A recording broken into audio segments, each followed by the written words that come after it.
kami ingin menyampaikan bahwa sebenarnya bagi pemerintah daerah banyak dilema yang dialami karena dengan beralihnya perizinan atau kemudian ditariknya seluruh kewenangan perizinan ke pusat. Karena dengan ditariknya kewenangan perizinan ke pusat, seringkali yang terjadi bargaining posisi pemerintah daerah terhadap para pengelola pertambangan ini sangat lemah. Ya. Karena tidak lagi berkepentingan terkait dengan perizinan, maka seringkali apa yang disuarakan oleh daerah, oleh pemerintah daerah, itu jarang mendapatkan tanggapan secara proporsional dan serius. Dan kemudian akhirnya kami pemerintah daerah, kalau meminjam istilah dari senior kami Pak Bupati Konawe, seringkali posisi pemerintah daerah hanya menjadi penjaga kebun gitu bagi kawasan-kawasan pertambangan. Nah, mungkin yang bisa kami sarankan di tempat ini atau kemudian bisa menjadi perhatian serius dari pemerintah pusat bahwa perlu dipikirkan atau kami tadi belum mendengarkan penjelasan yang lebih lengkap terkait dengan apa manfaat atau nilai tambah yang bisa daerah dapatkan dari hadirnya kawasan pertambangan di daerah.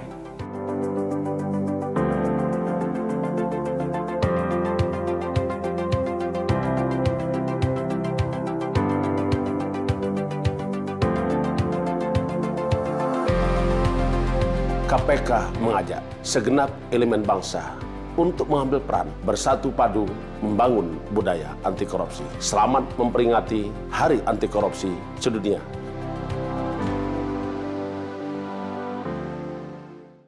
Oke, selamat malam kerabat Sutra lain. Kita jumpa kembali dengan saya Lia Paiman dalam acara Talkshow Wali Kota Menyapa Warga.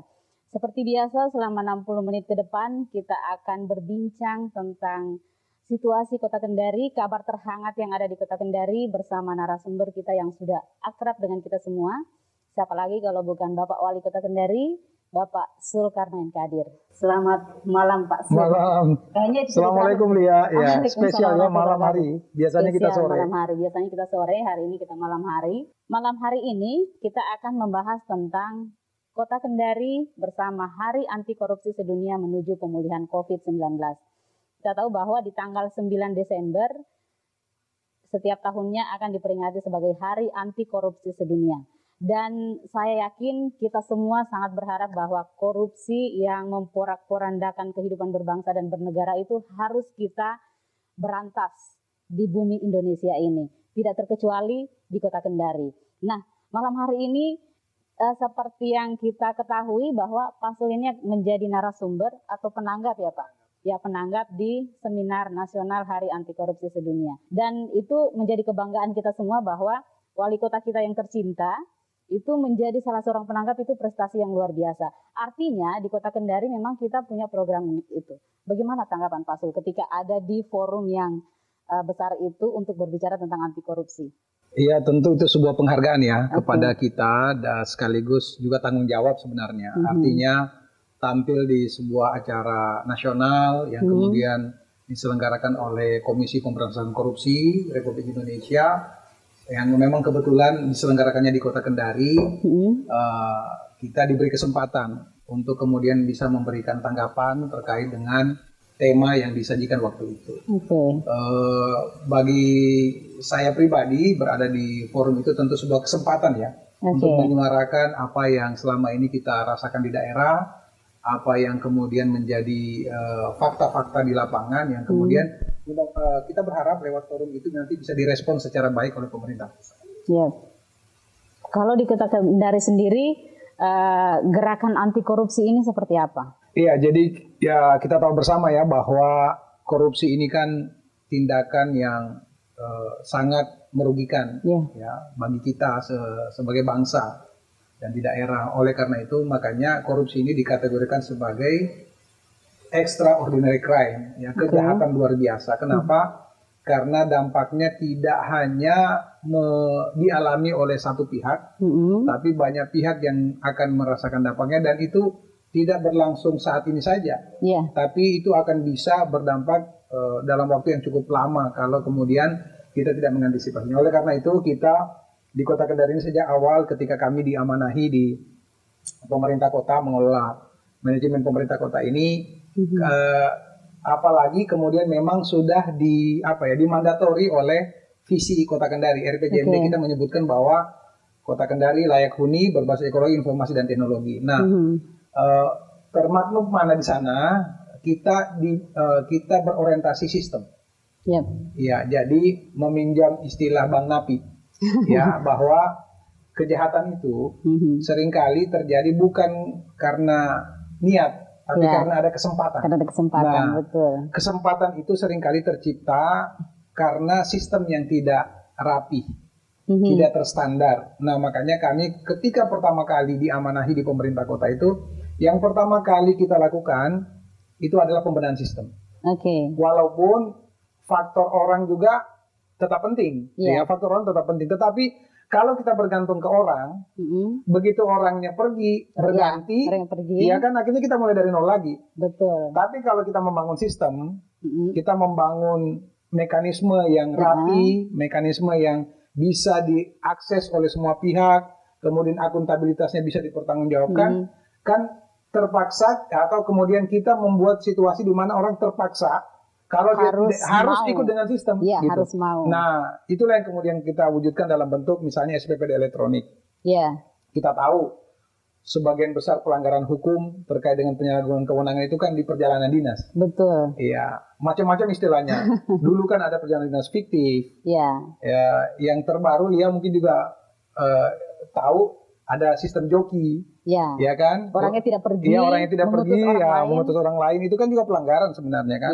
Nah, dengan kita membuat sistem yang lebih rapi secara administratif, ini mencegah hal-hal tersebut. Misalnya ketika kita di Kota Kendari membuat SPPD elektronik itu tidak boleh lagi orang kemudian berangkat sebelum clear semua administrasi persyaratan untuk dia bisa melakukan perjalanan. Nah, kemudian yang kedua harus jelas agendanya. Yang berangkat tidak boleh orang lain. Harus dia sendiri. Karena berbasis KTP. Berbasis identity. Kemudian begitu juga pulang. Laporannya harus clear. Dia belum boleh berangkat untuk mengikuti perjalanan dinas berikutnya sebelum perjalanan dinas yang dia jalani sebelumnya itu clear. Nah, itu contoh saja.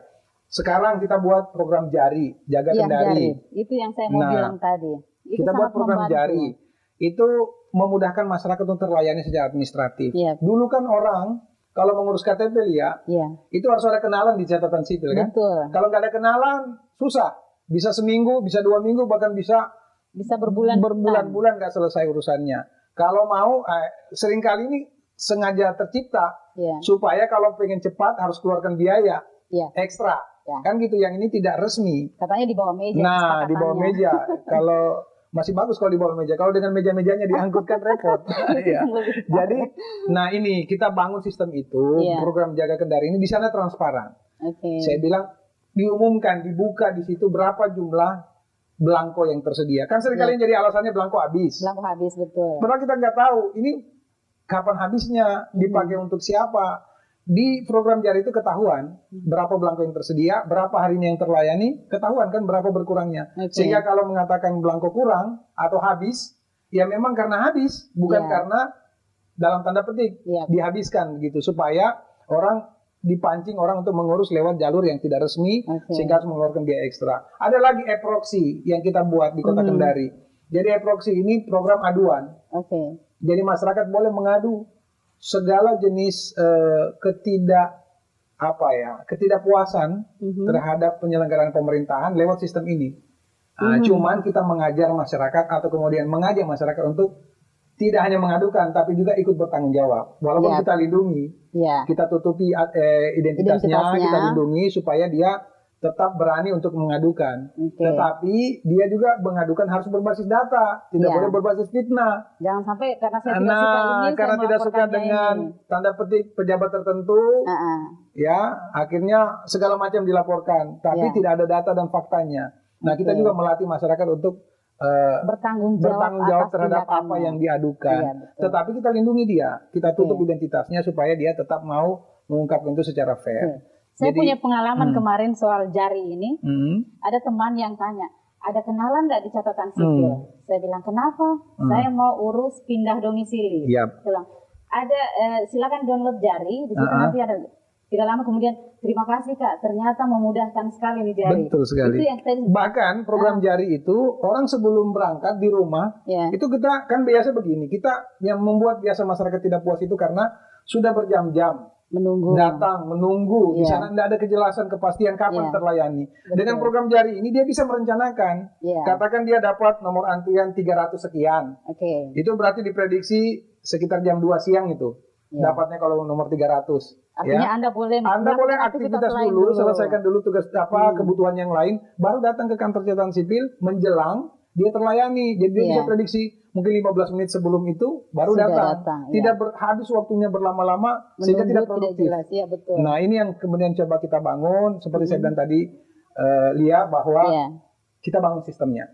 Karena seringkali, ya sekali lagi saya pinjam istilah Bang Napi, bahwa mungkin tidak niat, Tapi tapi ketika karena kesempatannya ada, terbuka, akhirnya orang tergoda untuk melakukan pelanggaran termasuk tindakan korupsi. Oke. Apa karena apa yang sudah dilakukan tadi itu sehingga kemudian Kota Kendari terpilih untuk sebagai daerah yang percontohan anti korupsi ini? Ya boleh jadi ya, kan kita Boleh tidak jadi. tahu, yang menunjuk ini kan KPK. Ya. Kita hanya sebagai pihak yang ditunjuk, yang mungkin bisa menjelaskan itu adalah KPK. KPK. Tapi memang alhamdulillah di 3 tahun terakhir ya, bahkan 4 tahun ya, sejak 2018, 2019, 2020 dan sekarang 2021 itu kita Kota Kendari termasuk yang dinilai, kan di KPK itu ada MCP namanya, ya, monitoring untuk melihat progres pemerintah daerah dalam melakukan membangun sistem anti korupsi. Oke. Itu ada 8 yang dinilai, mulai dari pengelolaan aset, kemudian sistem pendapatan, kemudian pengawasan, Ya. kemudian sistem lelang, ya, lelang proyek dan seterusnya, itu diawasi semua, Oke. termasuk sistem perencanaan, itu diawasi semua. Nah, itu ada poin-poinnya, Oke. dan itu diawasi sangat ketat oleh KPK. Nah, MCP ini kita alhamdulillah 4 tahun terakhir termasuk yang paling tinggi di Sulawesi Tenggara. Alhamdulillah. Nah, ya, jadi itu upaya kita untuk kemudian membangun trust masyarakat. Oke. Kita ingin masyarakat melihat bahwa ada kesungguhan dari pemerintah, Oke. khususnya kami di pemerintah kota. Walaupun kami juga menyadari ini masih jauh dari Jauh dari ideal. sempurna. Iya. Karena saya Jauh pikir dari tidak ada apa yang sempurna. Tidak ada yang sempurna. Kita hanya berusaha untuk mencoba memenuhi ekspektasi masyarakat. Yap. Seperti itu. Berusaha yang sedang selalu kita menjadi lakukan. baik di Betul. setiap tahunnya. Betul. Nah, rencana, kalau saya baca informasinya bahwa di hari perayaan anti korupsi itu akan dilakukan di 5 wilayah. Salah satunya di Kendari. Persiapan apa yang sudah dilakukan? Iya, jadi tentu berbicara anti korupsi kan, walaupun ya jadi ini begini, 9 Desember itu momentumnya, Ya. ya.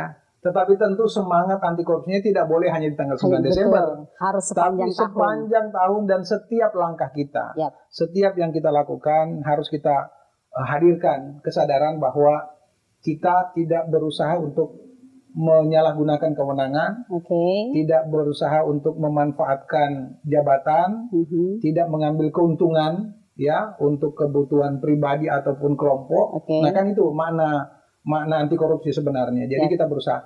Oleh karena itu kami hampir di setiap upaya, atau bukan hampir ya, seluruh aktivitas pembangunan di Kota Kendari itu kita pastikan itu melalui proses verifikasi dulu di inspektorat.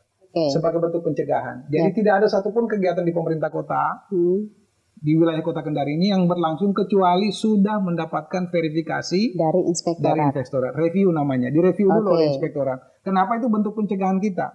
Ya. Kita pastikan bahwa ini secara prosedur sudah Sudah clear, aman. kemudian secara administrasi memang juga sudah terpenuhi, Oke. dan ada payung hukumnya, Ya. gitu. Karena ya seringkali kan sebuah pelanggaran itu dimulai dari perencanaannya.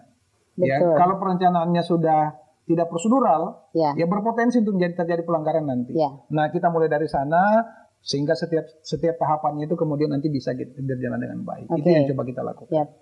Kalau di perayaannya ini kira-kira apa saja yang akan dilihat? Saya penasaran sebenarnya, ingin hadir juga di tanggal Ya, 9 ya. itu. Kira-kira apa yang akan dilakukan?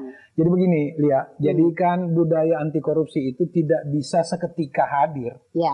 ya kan, sama dengan ya kan budaya anti korupsi itu kan misalnya sifat jujur, ya, disiplin, bertanggung jawab dan lain sebagainya kan seperti itu. Tapi ini kan kita berbicara manusia. Kita berbicara bukan benda mati, perilaku yang kemudian membangunnya itu harus dengan tahapan. Nah makanya untuk di hari Hakordia, hari anti korupsi sedunia ini di tahun 2021 ini kita mencoba untuk memulai dari anak-anak muda. Milenial. Kemarin kita sudah memulai kerjasama dengan Kendari Pos dan Kejaksaan Tinggi. Kita coba mengajak anak-anak kita untuk mari sama-sama coba kita pahami nih apa ini anti korupsi, budaya anti korupsi. Kita kita buat dengan lomba pidato. Pidato anti korupsi. Iya, jadi anak-anak kita itu paling tidak mereka sudah mulai ngerti secara konsep anti korupsi itu sebenarnya. Dan luar biasa lihat. Kalau Lia hadir ikut lihat lombanya itu saya tidak tahu. Ekspresi anak-anak kita ini kan usia SD dan SMP. SD, saya pikir SMA. SD dan SMP. SD SMP pesertanya dan luar biasa banyak sekali sampai membludak pesertanya. Lebih 100 orang pesertanya. Itu dan ekspresi anak-anak kita luar biasa lihat. Mereka mengekspresikan ini kan pidato itu dengan intonasinya dan konten yang dibawakan, tema-tema yang diutarakan dalam pidatonya itu keren-keren, luar biasa. Anak-anak ini ternyata sudah paham dan mereka menyampaikan itu dengan ekspresi yang luar biasa. Kita kalau tersentil juga kadang-kadang, tersentil juga dengan apa yang mereka sampaikan di situ dan itu benar. Kita berharap dengan melibatkan anak-anak kita ini, generasi muda yang masih berproses, kita berharap dengan mental seperti ini nantinya, ketika saatnya mereka menerima tongkat estafet, mereka sudah memiliki nilai-nilai mereka itu. punya nilai-nilai itu. Paling tidak ada kesadaran di sana dan yang minimal mereka dengan kesadaran itu nantinya punya bekal untuk tidak melakukan apa yang mereka sudah sampaikan pada saat itu. Betul. Ya.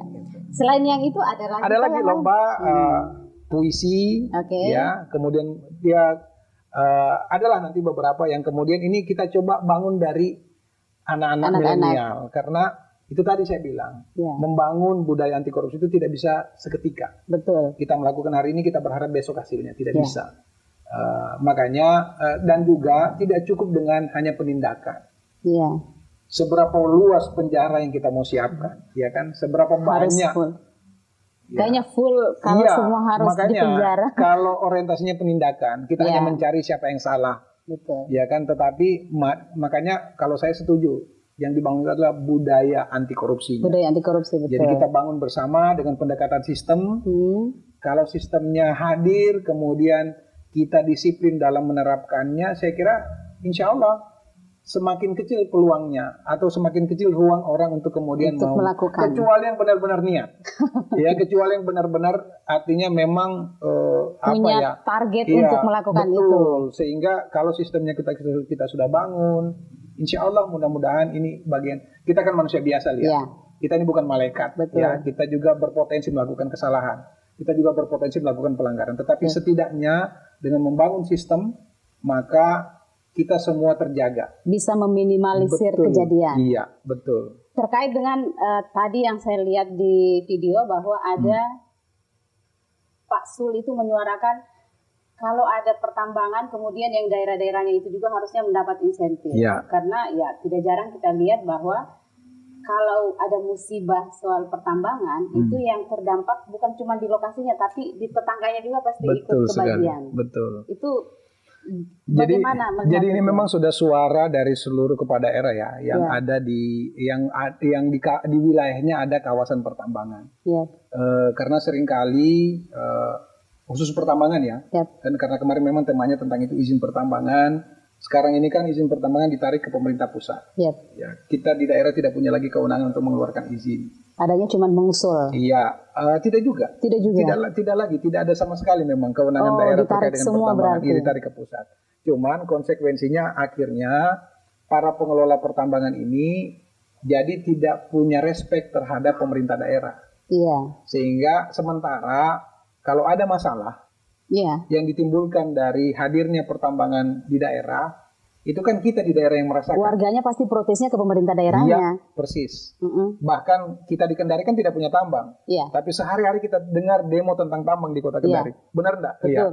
Ya, kita kejadiannya di Konsel, kejadiannya di Konkep, Konawe, di Konkep. Konkep, segala Demonya macam di sini. demonya di sini. Artinya kita sudah mendapat resiko, Iya. mendapat dampak dari situasi itu. Iya. Belum lagi kalau kita bicara dampak Ekologi. kerusakan alam. Ya. Ya, sementara kita tahu alam ini kalau kita tidak jaga dengan baik, maka satu ketika dia akan bereaksi Ya. terhadap ketidakseimbangannya. Betul. Makanya kita di Kota Kendari itu, di visi misinya itu visi mewujudkan Kota Kendari sebagai kota layak huni berbasis ekologis. Oke. Sebelum kita bicara teknologi informasi. Yap. Sehingga kita ingin setiap pembangunan yang ada di Kota Kendari itu tidak boleh mengabaikan aspek lingkungan. Iya. Karena kita menyadari betul hampir semua. Kalau kita tidak ingin mengatakan semuanya, pembangunan yang mengabaikan aspek lingkungan tunggu. Iya. Pasti Tunggu tanggal mainnya. menimbulkan bencana dan musibah. Betul sekali. Kita bisa membangun jalan, jembatan, gedung bertingkat. Tapi kalau kita mengabaikan aspek lingkungan, semua yang kita bangun ini bisa jadi nanti justru menjadi sumber malapetaka. Betul sekali. Gitu. Jadi inilah yang coba kita jaga. Ya. Nah, kita punya Teluk Kendari ya yang luar biasa, anugerah dari Allah Subhanahu wa taala, Tuhan Yang Maha Kuasa, tapi kita lihat sekarang pencemarannya, sedimentasinya. Karena ya itu tadi keseimbangan alamnya kita. Nah, inilah yang mungkin mudah-mudahan bisa menjadi apa ya? Perenungan Perenungan di kita hari semua. anti korupsi Anti-korupsi. sedunia ini. Mari kita dengan kewenangan yang kita miliki, peran yang kita miliki masing-masing, kan bukan berarti hanya pemerintah lihat, Iya. tapi seluruh warga masyarakat. Saya senang sekali kalau sering mendapatkan kritikan, Iya. ya, mendapatkan koreksi dari masyarakat, bahkan kadang-kadang cukup tajam gitu ya. Iya. Saya senang malah. Itu artinya bentuk perhatian. Perhatian. Masyarakat tidak ingin kita menyalahgunakan kewenangan yang kita Ya. miliki, dan kita terus menyadari bahwa ada yang mengawasi. Betul. Ya, ada yang tetap berteriak kencang gitu. Ya. Ya, karena kan ya seperti saya bilang tadi, kita manusia biasa. Seringkali dalam proses menjalaninya itu kan tidak apa ya, tidak setiap saat kita bisa konsentrasi Ya. untuk kemudian bisa mengikuti ketentuan dan aturan yang ada. Oke. Ya. Ya. Kayaknya kita break sejenak, kerabat sutra lain. Kita akan kembali lagi setelah video yang akan tayang berikut ini. Marilah kita panjatkan puji syukur atas kehadiran Tuhan Yang Maha Esa, sehingga kita bisa berkumpul untuk melaksanakan kegiatan ini di tengah pandemi COVID-19. Yang terhormat Kepala Kejaksaan Tinggi Provinsi Sulawesi Tenggara, yang terhormat Bapak Wali Kota Kendari, menghentikan paradigma maju tak gentar membela yang banyak. Sementara itu, saya juga ingin mengkritis keputusan Presiden tentang pemberian gerasi. Saya ingin Presiden tidak memberikan gerasi atau pengurangan hukuman kepada pidana kasus korupsi. Apalagi jika korupsi yang dilakukan tidak hanya berdampak pada aspek sosial dan ekonomi, namun juga berdampak luas kepada lingkungan. Hadirin sekalian yang saya hormati, saya atas nama Wohode Sintiamina, asal SMP Negeri 20 Kendari, izinkanlah saya menyampaikan pidato yang berjudul Juang Generasi Muda Membentuk Jiwa Anti Korupsi. Saudara sekalian yang saya hormati, korupsi merupakan perilaku yang dilakukan oleh oknum pejabat publik dengan menyalahgunakan wewenang, sehingga terjadi penyuapan dana dan kolusi yang dampaknya dapat merugikan negara, perusahaan, dan orang lain. Pada akhirnya dapat menghambat pembangunan bangsa. Saudara sekalian yang saya hormati, berita tentang korupsi jadi berita yang viral saat ini. Kita mendengar dan menyaksikan melalui media, baik media elektronik maupun media cetak, semua yang terlibat korupsi adalah mereka yang memegang kekuasaan dan wewenang, dan pada akhirnya berproses di meja hukum. Saudara sekalian yang berbahagia, mengapa korupsi bisa terjadi? Beberapa analisis tentang sebab peluang terjadinya korupsi sebagai berikut. Pertama, Indonesia adalah negara yang kaya. Kedua, adanya kesempatan pejabat publik yang dapat mempengaruhi kebijakan. Ketiga, pejabat publik yang lupa diri. Saudara sekalian yang saya hormati, keadaan ini seharusnya menjadikan kita bersyukur kepada Tuhan yang Maha Kuasa sehingga kita dapat melakukan kerja baik dan adil. Menurut Al-Atas dalam bukunya Corruption and Reasoning of Asia halaman 11 menyatakan bahwa manifestasi sebuah perilaku bisa dikategorikan sebagai korupsi apabila memiliki karakteristik sebagai berikut. Wassalamualaikum warahmatullahi wabarakatuh. Dan selamat pagi semua. Yang terhormat Dewan Juri dan teman-teman yang saya sayangi. Di kesempatan emas ini, izinkan saya untuk berdiri di hadapan hadirin semua untuk membawakan sebuah pidato singkat tentang anti korupsi. Karena korupsi membawa bencana dan malapetaka. Teman-temanku, korupsi adalah suatu penyakit yang sangat berbahaya yang ada di masyarakat saat ini. Berita dan acara televisi penuh dengan berita orang-orang ditangkap karena korupsi. Korupsi adalah perbuatan yang sangat buruk dan tercela. Mengambil atau mencuri hak orang lain yang bukan miliknya. Perbuatan korupsi merugikan orang lain bahkan bisa lebih luas lagi. Karena bisa merugikan dan menghancurkan rakyat dan negara Indonesia. Orang yang tidak tahu malu itu yang melakukan korupsi disebut koruptor. Teman-temanku dan hadirin yang berbahagia, bagaimana kalau hal ini terjadi pada keluarga kita? Na'udzubillah. Mengapa koruptor itu tidak memikirkan betapa malu keluarganya? Anak cucunya diejek dengan teman-teman sekolahnya dan teman-teman di lingkungan rumahnya.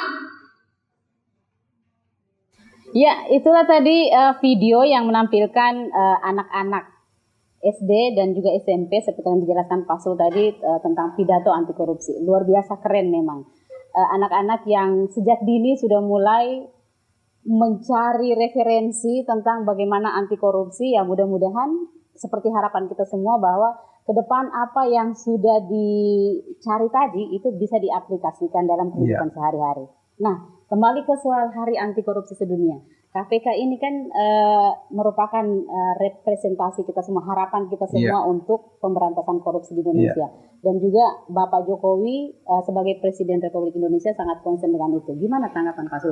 Apakah di Kota Kendari kita juga harus mendukung itu atau lebih lagi ada tindakan lebih yang lain yang harus kita lakukan? Saya kira wajib, Lia, ya. Wajib, ya. Artinya, ya kan seperti kita katakan tadi bahwa tindakan korupsi ini kan musuh kita bersama. Musuh kita bersama, betul. Ya karena akan merugikan banyak pihak.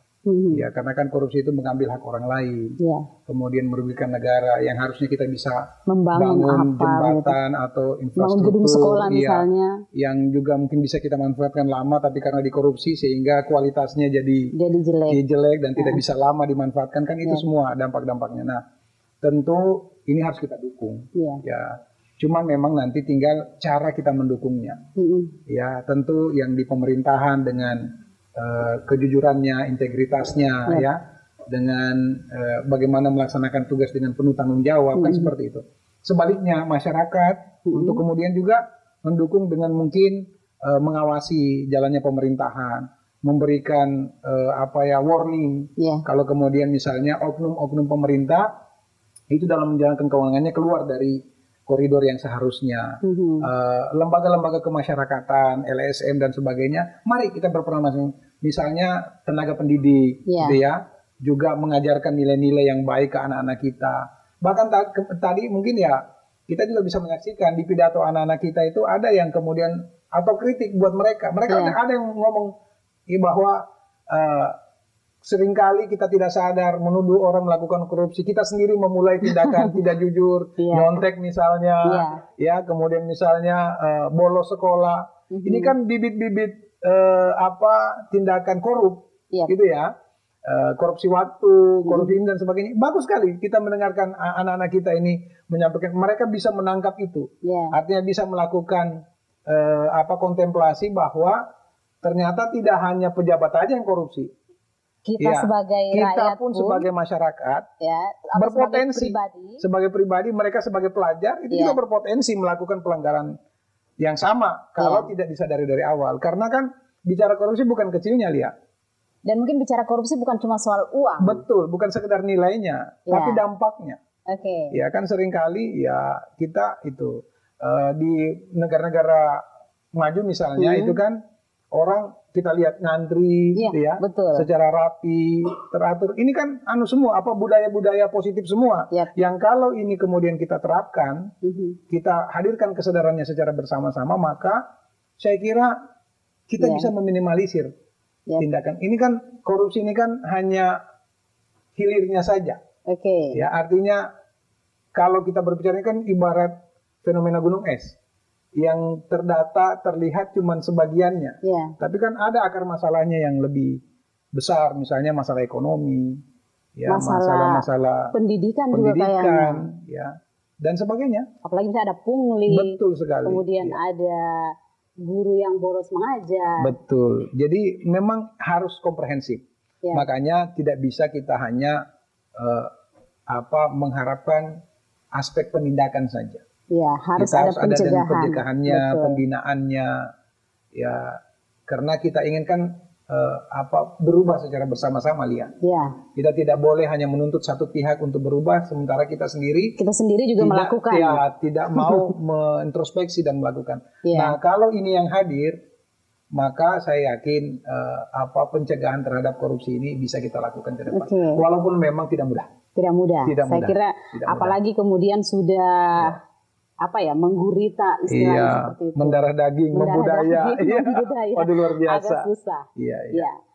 Oke, harapan Pak Sul ini Hari Anti Korupsi Sedunia. Oke, tanggal 9 Desember nanti. Apa harapan Pak Sul untuk menuju tahun 2022? Iya, tentu kita berharap dengan momentum peringatan Hari Anti Korupsi Sedunia ini kembali menyadarkan kita bahwa kewajiban dan tanggung jawab untuk menciptakan budaya anti korupsi ini adalah tanggung jawab kita bersama. Ya, tidak bisa kita hanya bebankan hanya kepada KPK misalnya, hanya kepada penegak hukum, atau hanya kepada pihak tertentu, tapi harus kita lakukan bersama-sama. Mudah-mudahan dengan setiap tahun kita memperingati, terkhusus di tahun 2021 ini, pencegahan terhadap korupsi bisa semakin baik. Kesadaran juga akan tidak melakukan korupsi bisa semakin baik. Dan kesediaan kita untuk mau terbuka, dikoreksi. Karena kan seringkali yang membuat kita itu akhirnya melakukan pelanggaran karena sejak awal kita menutup diri. Kan lebih bagus kita diingatkan di awal. Betul. Bahasa saya itu seringkali jangan sampai kita ditunggu di tikungan. Di mana air kita ditunggu kan. Mendingan kita diingatkan dari awal. Bahwa ini udah berpotensi salah. Ini berpotensi melanggar. Sehingga, ini lagi harapannya dengan Hari Anti Korupsi Sedunia tahun 2021 ini bisa kita lakukan. Dan sistem yang kita bangun itu bisa semakin rapi, bisa semakin aktual, bisa diterapkan. Karena kan sistem kita buat untuk bisa memudahkan, bukan menyulitkan. Gitu. Dan masyarakat juga mungkin jika ingin dalam aplikasi yang dibangun itu mendapatkan, ini harus ada perbaikan, jangan ragu-ragu untuk memberikan masukan kepada pemerintah kota. Karena sesungguhnya Kota Kendari adalah milik kita bersama. Betul sekali. Ya. Jadi untuk kemajuannya juga menjadi tanggung jawab kita bersama. Saya kira kita akhiri dulu bincang-bincang kita dengan Pak Wali. Kita jumpa kembali di tahun 2022 ya Pak. Amin. Mudah-mudahan panjang umur, sehat walafiat ya Lia. Amin, insya Allah. Dan mudah-mudahan apa yang kita harapkan Pak Sul beserta jajarannya bisa tetap berkarya untuk selalu membangun Kota Kendari yang lebih baik lagi. Amin. Terima kasih banyak Pak Sama-sama. Sul. Malam-malam kita mengganggu waktunya untuk bincang-bincang di malam hari ini. Dan kerabat Sutra lain, saya kira apa yang kita bahas tadi, kita bincangkan tadi, mudah-mudahan menjadi inspirasi untuk kita semua dalam memberantas korupsi yang ada di sekeliling kita. Dan tentu saja kita mulai dari diri kita sendiri dan keluarga terdekat kita. Sehingga kemudian itu bisa menjadi budaya yang positif, yang kemudian akan membuat kota kita menjadi semakin baik dan bebas dari korupsi. Akhirnya saya tutup, saya Lia Paiman mengucapkan terima kasih banyak atas nama kerabat kerja Sultra lain, juga mengucapkan terima kasih banyak atas kebersamaan Anda, juga Pak Sul di malam hari ini. Jika ada kritik dan saran, jangan lupa untuk menyampaikannya di kami, di kolom komentar. Dan juga jangan lupa tetap nonton terus Sultra lain, subscribe, share, dan komen. Wassalamualaikum warahmatullahi wabarakatuh. Saya Indonesia, saya Pancasila, saya anti korupsi.